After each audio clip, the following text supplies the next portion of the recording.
The structure of logistics activities within a company depends on a number of factors, including the customer base, location, and organisation size. An important issue is whether the logistics department should be centralised or decentralised. A centralised logistics organisation implies that the company maintains a single logistics department which controls supply chain activities for the entire company from a home base. Alternatively, a decentralised approach means logistics-related decisions are made separately at a divisional or product group level, often in different geographic regions. Both methods have advantages and challenges. The primary advantage of centralisation is the relative efficiency. It allows the company to take advantage of cost savings that can arise from volume-creating opportunities, or economies of scale. Take Ikea for example.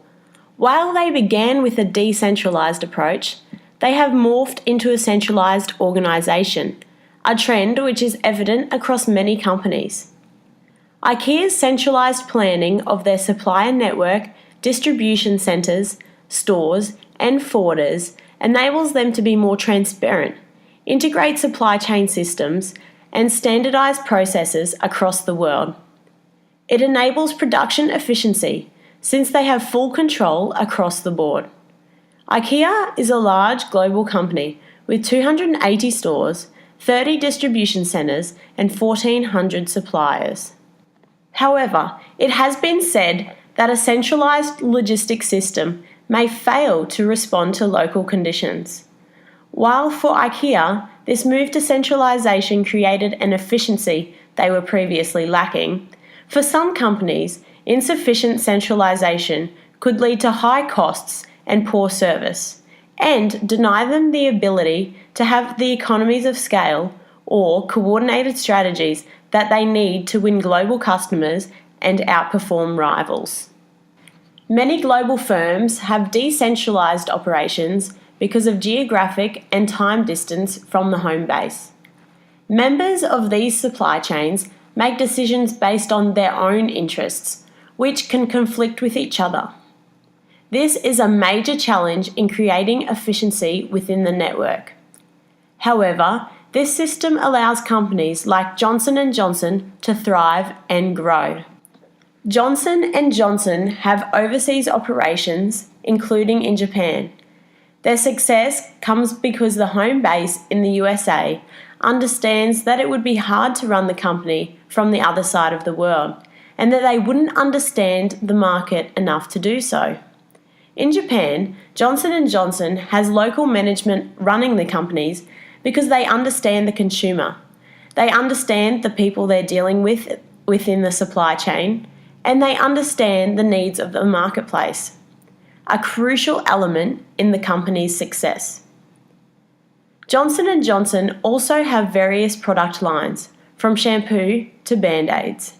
Company leadership believe decentralisation is a good way to spark innovation. The organisation has 200 operating companies producing consumer goods, all looking to develop or modify products to better suit the consumers of their local market. Decentralisation allows different people with different skills to come together to satisfy unmet needs of customers. Traditionally, the performance of logistics systems has been measured in terms of cost and service. Over time, it has come to be seen as a competitive advantage.